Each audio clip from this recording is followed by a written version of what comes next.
folks, this is the Dark Linear here, SZ, bringing you another video, and this one's a bit overdue. I've been meaning to speak about this particular title. You might see in the background, Isom, delivered by, or brought to you by Eric July, aka Young Ripper. He's got a YouTube channel, and he's basically he's a content creator who talks a lot about the political system going on in the US. Obviously, he's multi-entrepreneurial. He obviously has a rap or music label. He does. I think he features a lot of rap fusion with metal. Again, very sort of about obviously the issues he feels he faces or faces that sometimes can be overlooked, and again, depending upon where you ride with his views, some tend to sort of, well, his followers again like what he says, like what he talks about, and he also talks mostly about, sometimes, but also a lot about the comic book industry, aka that was going on with Marvel and DC, mainly Marvel. And his issues with Marvel is the fact that he feels like he's going in a direction that is deemed woke, and it rears upon basically champion, or at least basically writing material that he knows that the average reader won't really understand. And he feels that obviously a lot of it is sort of bending over for the leftists and their approach to delivering what he feels is good material. That's another debate for another time. I think he is right in a bit where you get some writers that I feel not so much they don't sort of see the overall picture, but I think for some of the writers, they are writing upon experiences, and they feel that there is an audience that might not have been seen before, that they want to cater, don't want to showcase. That's why you have some people that aren't as opposed to his views as much as obviously some people that are behind, Young Ripper. But again, like I said, it depends where you stand from his and viewpoint. I personally disagree. I think, especially when it comes to Marvel, I think there's a lot of things that Marvel are doing right now, even in the comics, that I feel was never really raised or issued or raised up in past year comics. Like, for example, the Donny Coates, for example, a great writer. He did Venom. I forgot. To the man who did Black Panther. And I think Black Panther reads have been really spectacular. I think they've been fantastic. They've been a really integral read and a very poignant look of African culture, and how we look at the now aspect, and how he fuses past experiences and past relations of people who had deemed a different thought process to as they are now. And again, people have views on how comics are seen now as opposed to before, and we can't look so much for the past, because again, that was the past. There's things they could probably get away with back then that you couldn't really get away with now. But that's his issue, I think, and he feels like it's dumbed down a lot. He speaks a lot on Marvel. He doesn't so much say a lot on DC, so much to say. I mean, he does one or two views, but not as much as he harks on Marvel. And reason being that Marvel gets, I feel, that much of a beat down, not just by him but by other people, is because they are not, between them and DC, Marvel was not really supposed to be in this position where they are leading, where they're showcasing a lot of multiple faces of their brand. This is where DC should have been in terms of putting forward their characters. Superman, Batman, Wonder Woman, the Justice League. But you see where they're at, and it's because of that thinking, unfortunately, Well, not unfortunately, it's like Bundam. You're like, it's people are always set to just support those characters: Superman, Batman, Wonder Woman, Superman, Batman, Wonder Woman. Um, they are characters like Black Panther, which, I mean, God knows. I mean, a character that's from Africa speaking on issues that are almost related to the things that we know and recognize about. A movie that's just come out, a second movie that's come out. DC are still lagging behind massively in terms of communicating, in terms of understanding things that need to go ahead. But whereas you have, you know what, I can go a lot into this really truly, and I don't know drift so much, but the ins and outs of it is obviously 8th July, he released the comic Isom, and I ordered my copy. And I'll say something about this. If I go into the description, I received this. Well, I mean, there was a bit of delay, but there was no issues in additional charges. No, I didn't have to pay to have it delivered somewhere. I mean, the price that he charged was what I got. So for that, you did well with that. I appreciate that, because there are some artists and some comments that I won't say so much, but I'll make a video about that. That's if it comes ahead, that fade into that category where you end up having to pay more than you should do, paying delivery taxes on postage that you shouldn't have if it was included in a Kickstarter campaign. But again, that's something that we will speak about. That's if there's issues with this next one I've been supporting. So, but yeah, we are here about Isom. And what can I tell you about this title? Well, again, this is a man whose views, again, I don't particularly agree with a lot of the time. He's been talking a lot about, he's been campaigning a lot about starting his own brand, his own comic book publishing company, and to readdress those issues and problems he faces, to kind of be the jump starter to what he wants to propose to do. I saw his campaign, I saw his advert. I thought it was pretty good. I thought it was very professionally done. He came across clear, eloquent, telling you what he wanted to do, what he planned to do. Again, a lot of the time he was saying that he didn't want to sort of bash us over the heads with political stances of our genetic makeup, as he refers to. And I said, okay, we'll see about that. We will see, because I think what he'll find is when he gets further into his issues of the comic, that he may well end up having to backtrack a lot of what he says. But again, we shall see.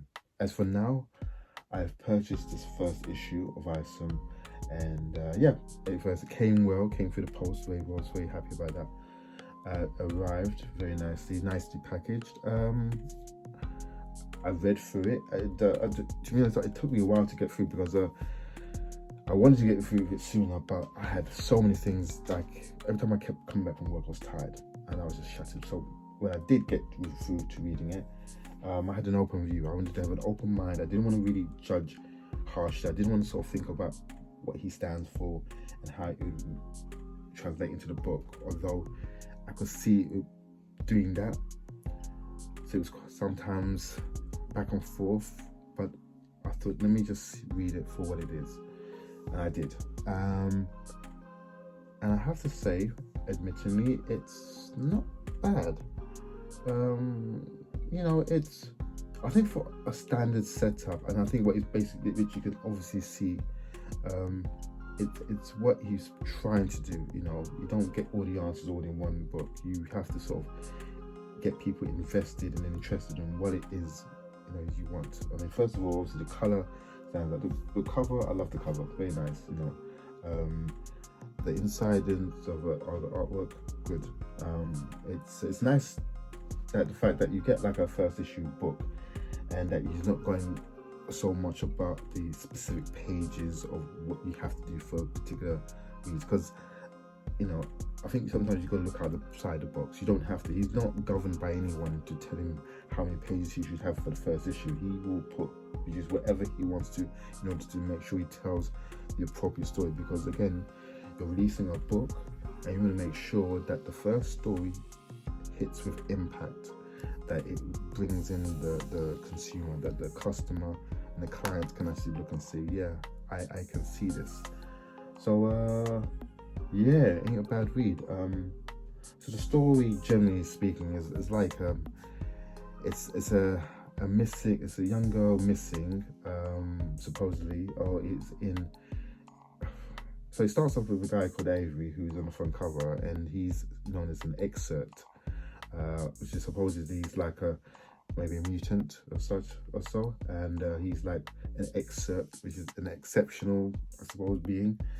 And then he gets a call from one of his friends regarding a missing girl who, so much missing is she's being sort of almost coerced in a sort of a club by a man, a gangster, which Avery knows by the name of Darren. During the course of the story, we're introduced into another character that hits him with a massive, tremendous bang, by Yara,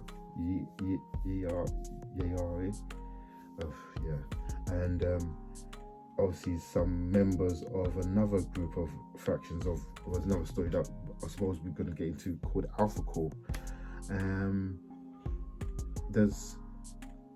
He's done a lot. He's introduced characters, but he's done well to not sort of convolute it so much that we get lost. So, I mean, the whole premise of the story is really about a girl missing, and he's doing his best. He's going forward to try and find where she is, and to try to really get her back. The story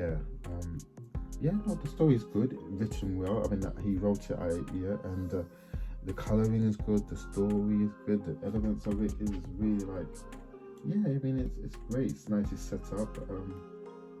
I can't really complain about it really, because this is where I think sometimes you've got to be very as honest as possible. I mean, there might be some people that might say, I've seen better art. I guess each to their own. But for me, as long as the story holds up, I think that you can really disguise that with bad art.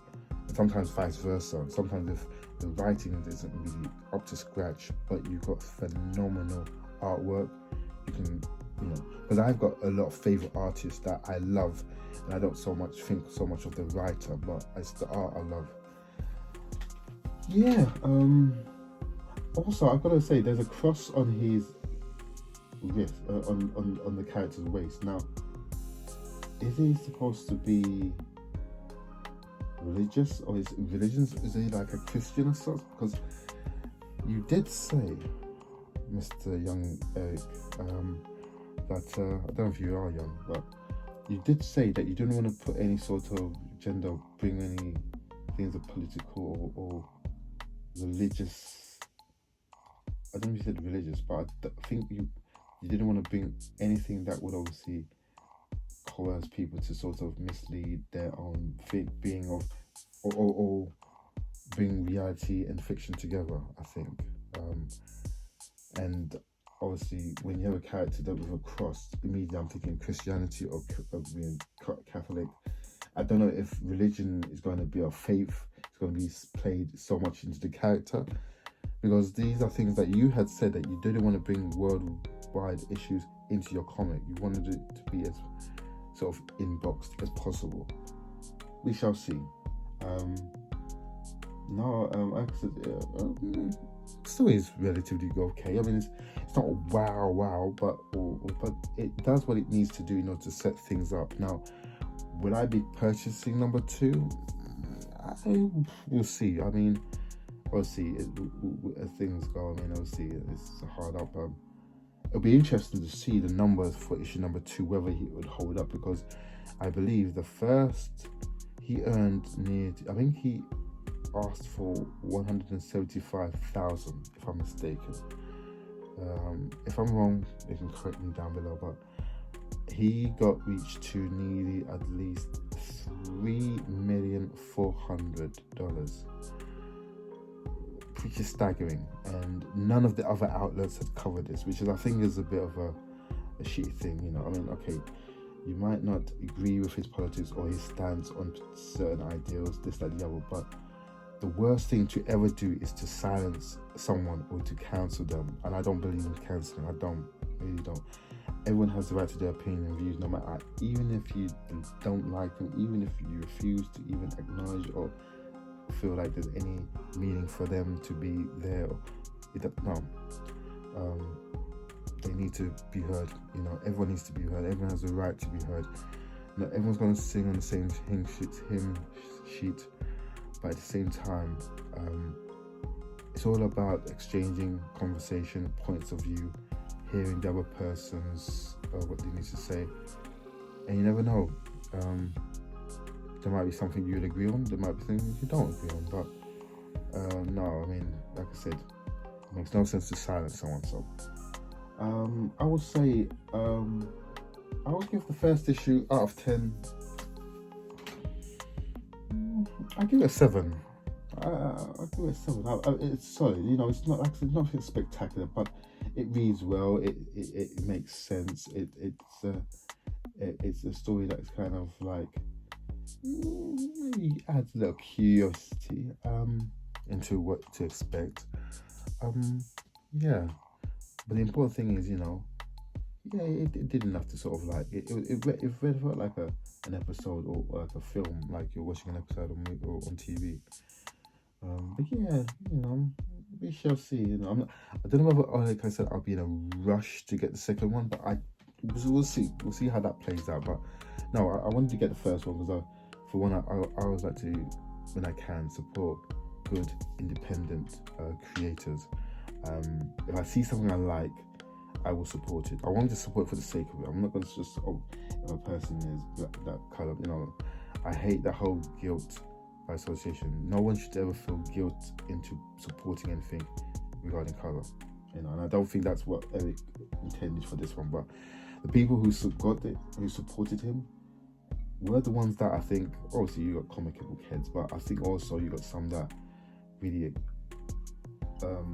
despise the supposed left or progressives. Anything that is against what they're feeling in terms of capitalism being one of them, they refuse, you know. And sometimes I think America's more messed up than it actually is, you know. Again, that's another issue. But yeah, no, as for Isom number 1, yeah, it holds. So I've got no regrets on buying it. You know, it's good. So I would say to everyone out there, if you're curious about the book, if you read, if you're thinking about it, or if you heard that it's bad, also there's hearing about it, and then there's actually getting it yourself. And I say, do that. People might not support it, people might not buy it, you want to support it. So yeah, do what you feel you need to do. But yeah, I'm not gonna sort of tell people to buy whatever. But I think I bought it only because of my curiosity, and if I'm gonna give a fair judgment, a critique, I need to read it for myself, which I have. You know, I've appreciated it, and you know, it reads off better than most standard comic books now, anyway. Something, but yeah, you know, well done. You know, it's a good book. So yeah, 7 out of 10. Yeah, with that being said, that's it really for me. Thank you for watching up to this point. Leave a comment down below. Tell me what you think. If you got the book, what did you think of it? Did you think it was good? Did you think it was bad? What did you expect of it? Did you expect more? Again, like I said, I think for what he set up was relatively okay. I don't think you need to sort of give all your ideas off the bat first. It's always kind of placing a little glimpse here and there, and then seeing how the trail works out. So I think we'll see a lot more from issue number 2. And yeah, that being said, guys, have a good evening, have a good night, and like I said, go over and get yourself a copy, you know, for your read. You know, I understand everyone had their political stance here and there, but if you're a comic book fan, if you're a DC fan, Marvel fan, doing comics, and if you heard a buzz about this, then go out and get it. Yeah. Okay. Anyways, thank you. And with that being said, I will see you soon. With that, peace.